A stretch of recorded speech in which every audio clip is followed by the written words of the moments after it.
প্রিয় ভিউয়ার্স, শখের রাজা শেখ আমারের পক্ষ থেকে সকলকে প্রীতি ও শুভেচ্ছা জানিয়ে শুরু করছি আজকের নতুন ভিডিওটি।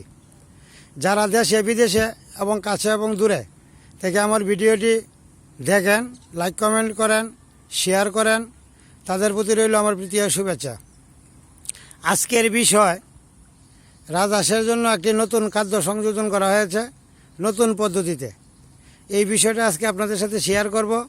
জেনে নেবেন যাদের খামার আছে এবং কি করণীয় বা এর খাওয়ার পরবর্তী করণীয় কি। আর আমার চ্যানেলটি যারা সাবস্ক্রাইব করেন নাই, দয়া করে সাবস্ক্রাইব করে পাশে থাকবেন।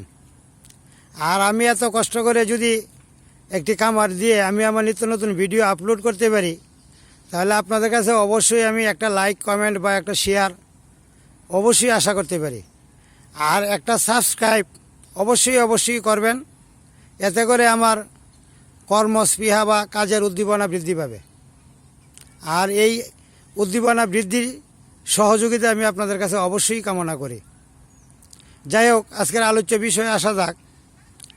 আমি আজকে নতুনভাবে ওটু মিলের খুন মিশ্রিত বা চালের কুড়া মিশ্রিত যে কুড়াটা বা খড়টা, এটা আমি নিয়ে আসছি অল্প পরিমাণ, অর্থাৎ প্রতিটা হাঁসের জন্য 20 গ্রাম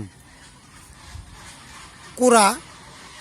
আর আপনি ধান দিবেন 100 গ্রাম, মোট হইল 120 গ্রাম।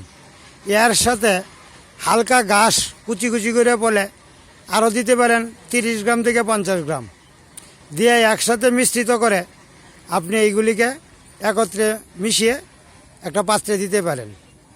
আর দেওয়ার ফলে এইরকম হবে, হাঁসের খাদ্য পরিপূর্ণ হবে, পেট ভর্তি থাকবে, স্বাস্থ্য ভালো থাকবে, নতুন পাক গজাবে এবং পাকগুলি দেখতে খুব স্বচ্ছ বা সুন্দর দেখা যাবে। আমি আশা করব যারা হাঁস খামারের সাথে সংযুক্ত বা রাজহাঁস যারা পালন করেন বা যাদের 2-1টা বা 4টা বা 10টা বা 5টা এরকম যাদের হাঁস আছে, তারা আস্তে আস্তে ভাতের সাথে কুড়া মিশ্রিত করে দিতে পারেন অথবা ধান মিশ্রিত করে দিতে পারেন। শুধু কুড়া মিশ্রিত করে দিলে খাদ্যটা অনেক সময় খাইতে চায় না। ধান অথবা ভাত মিশ্রিত করে দিলে খাদ্যটা সমপরিমাণে খেয়ে যায়। এতে করে কষ্ট বা খরচ আপনার অনেকটা কমে আসবে।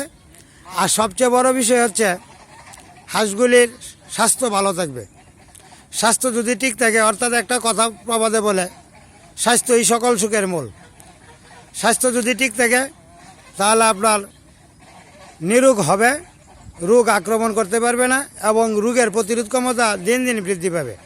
রোগের প্রতিরোধ ক্ষমতা যদি বৃদ্ধি পায় তাহলে আপনার এখানে যে কোনো ভাইরাস, ব্যাকটেরিয়া বা যে কোনো রোগ এসে আক্রমণ করতে পারবে না।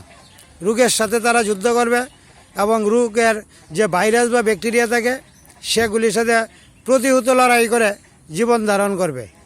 আর একটা হাঁস যদি সুস্থ থাকে, সুন্দর থাকে, তাহলে আপনার খামারের উন্নতি। যদি উন্নতি করতে চান, খাদ্যের দিকে নজর দিতে হবে। মেডিসিন বা ঔষধ এটা দিতে হবে অসুস্থ হওয়ার পর, যাতে অসুস্থ না হয় সেই দিকে লক্ষ্য রেখে পরিপূর্ণ বা পরিমাণ মতো খাদ্য অবশ্যই আপনার সংগ্রহ করতে হবে। যদি খাদ্য সংগ্রহ করে থাকেন তাহলে হাঁসের স্বাস্থ্য ভালো থাকবে, রোগ প্রতিরোধ ক্ষমতা বৃদ্ধি পাবে, ডিমের সংখ্যা বৃদ্ধি পাবে, বাচ্চা ফোটানোর পরও বাচ্চারও কোনো সংক্রমণ বা রোগ ব্যাধি আক্রমণ করতে পারবে না। যাই হোক, আজকে আপনাদের সাথে অনেক কথাই বলে ফেললাম। আমি আবার প্রতিটা ভিডিওই 3 থেকে 4 মিনিটের অতিরিক্ত কথা বলতে চাই না। আমি এই কয়েকদিন অসুস্থ থাকার কারণে আপনাদের সাথে আমার ভিডিওতে হয়তো বা সাক্ষাৎ নাই। অনেক ভিউয়ার্স বা বন্ধু যারা আছেন তারা অনেকেই কমেন্টে জানিয়েছেন আমি হারিয়ে গিয়েছি কিনা। তাদের উদ্দেশ্যে বলছি, আসলে আমি হারিয়ে যাই না। আমি আরেকটা পেশার সাথে যুক্ত থাকার কারণে এখানে আমাকে ফাঁকে ফাঁকেই লক্ষ্য রাখতে হয়। যতটুকু সম্ভব সকাল বিকাল আমি লক্ষ্য রাখি। মাঝে মধ্যে 1-2 দিনের জন্য অন্যত্র চলে যাই আরেকটা কাজের জন্য। এই কাজটা আপনাদের সাথে অন্য একটা ভিডিওতে আমি শেয়ার করব আমি কি কাজের সাথে সম্পৃক্ত আছি। এখন বর্তমানে আপনাদের সাথে পরিচিত হওয়ার পর এটাই জানেন আমি একজন হাঁস খামারি বা হাঁসের উদ্যোক্তা। এই খামারের সাথে আমি সংযুক্ত বা সম্পৃক্ত আছি। যাই হোক, সকলকে আবারও প্রীতি ও শুভেচ্ছা জানিয়ে আজকের ভিডিওটি এখানেই শেষ করছি। ধন্যবাদ সবাইকে। ভালো থাকবেন, সুস্থ থাকবেন। আমার জন্য এবং আমার হাঁসের জন্য সবাই দোয়া করবেন, আশীর্বাদ করবেন। ওকে।